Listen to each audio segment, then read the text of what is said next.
جو دوسرے علماء کہتے ہیں، جو میری بھی سمجھ میں آتا ہے، بلکہ میں نے پہلے کہیں پڑھا تو نہیں، میرا دماغ اس طرف گیا، لیکن اس کی تائید میں علماء کے فتاوی مل گئے.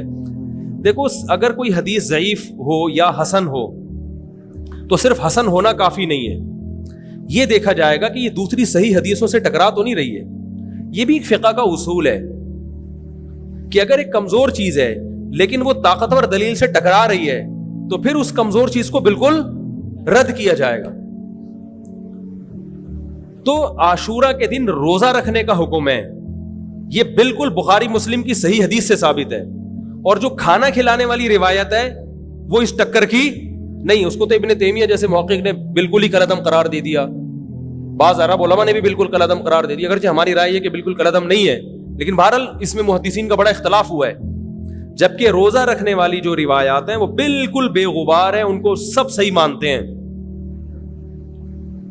تو کھانا کھلانا اور روزہ جمع بولو بھائی نہیں ہو سکتا، اس لیے کہ اگر وہ روزے کا دن ہے تو کھانے کا دن نہیں ہے، کھانے کا دن ہے تو روزے کا نہیں. ابن تیمیہ رحمہ اللہ تعالیٰ کی رائے یہ ہے کہ بعض لوگوں نے شیعہ کی مخالفت میں غلو کیا ہے.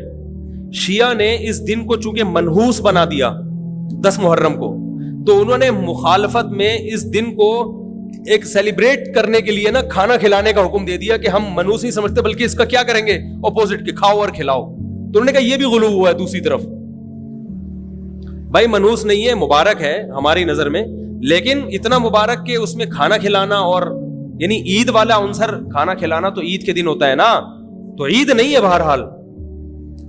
تو یہ بھی بڑی جاندار بات، اگرچہ یہ عقلی دلیل ہے مگر یہ ایسی نہیں ہے کہ بالکل اس کو کالعدم قرار دے دیا جائے. تو اب علماء نے دونوں حدیثوں کو تطبیق کی کوشش کی علماء نے کہ بھئی کھانا بھی کھلاؤ اور روزہ بھی رکھو، افطاری میں کھلا دو، سحری اور افطاری میں.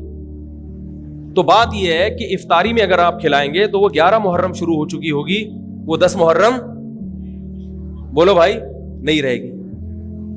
دوسرا سحری میں جو کھلانے کا مسئلہ ہے نا، سحری میں تو سحری میں جب ہم کوئی کہتے ہیں نا فلاں دن یہ کام کرنا ہے فلاں دن، تو اس سے لغت میں جو ذہن میں متبادر ہوتا ہے نا وہ دن کا وقت ہے، وہ 3:30 پونے 4 کا وقت نہیں ہوتا. یہی وجہ ہے کہ جو لوگ اس حدیث پر عمل کرتے ہیں عاشورہ والی، وہ دن میں کھانا کھلاتے ہیں، دوپہر کے ٹائم لنچ کرتے ہیں. وہ افطاری میں تو ویسے ہی دسترخوان وسیع ہوتا ہے بھوک کی وجہ سے.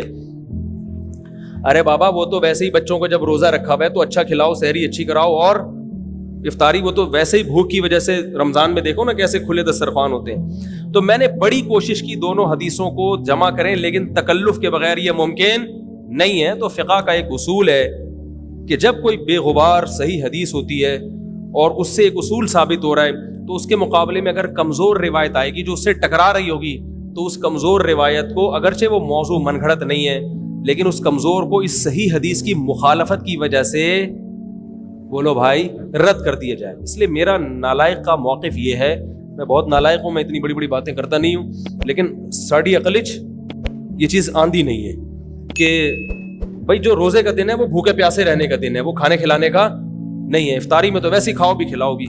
تو اور اس کا نقصان یہ بھی ہوتا ہے کہ لوگوں نے اس کھانا کھلانے کے چکر میں روزے چھوڑ دیے ہیں. سمجھ رہے، جب حلیم پکے گا تو کون روزہ رکھے گا بھائی؟ ساری رات گھوٹا لگے گا حلیم کا کہ کل دسترخوان وسیع کرنا ہے، تو پھر روزہ گیا، وہ تو تیل لینے گیا، روزہ کون رکھے گا روزہ؟ تو وہ حدیث صحیح حدیث کی بالکل اس میں ٹائٹ قسم کی مخالفت ہو رہی ہے. ٹھیک ہے نا؟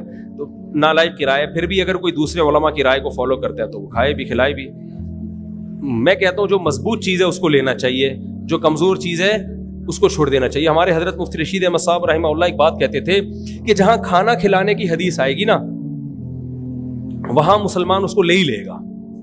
کھانے پینے کی جہاں بات آئے گی مسلمان کیا کرتا ہے؟ وہ کہتا ہے بھائی یہ صحیح ہے، یہ بالکل صحیح حدیث ہے. ٹھیک ہے نا؟ وہ کیا کرتا ہے؟ جن علماء کی تحقیق ہے وہ تو تحقیق سے کہہ رہے ہیں، لیکن عام پبلک کی عادت یہ ہوتی ہے کہ فتویٰ بھی اسی کا فالو کریں گے جہاں کھلانے کا تذکرہ آ رہا ہو. تو اب ہمارے کہتے ہیں جہاں کھانا کھلانے کی بات آئی مسلمان کہتے ہیں بس یہ بالکل صحیح بخاری کی طرز پر ہی، بخاری کی شرط پر ہی حدیث. تو بھائی بھوکا رہنا عبادت ہے، بھوکا رہنا سنت ہے. بچوں کو تو ویسے ہی کھلاؤ عاشورہ ہو یا نہیں ہو، اور سحری افطاری کرا دو، اچھی سی روزہ رکھواؤ. اور جو بالکل چھوٹے بچے ہیں وہ تو ویسے ہی کھاتے رہیں. تو اس لیے اور پھر اس کا نقصان کیا ہو رہا ہے, حلیم کے گھوٹے لگ رہے ہیں پوری رات بیٹھ کے, اس کے الگ نقصانات ہیں, سبیلیں لگ رہی ہیں.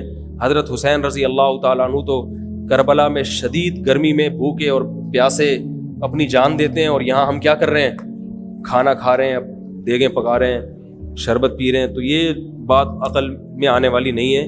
تو عاشورہ کے دن کی مناسبت سے روزہ ہی ہے, وہ روزہ رکھنے کا دن ہے. اللہ تعالیٰ عمل کی توفیق عطا فرمائے. وما علینا الا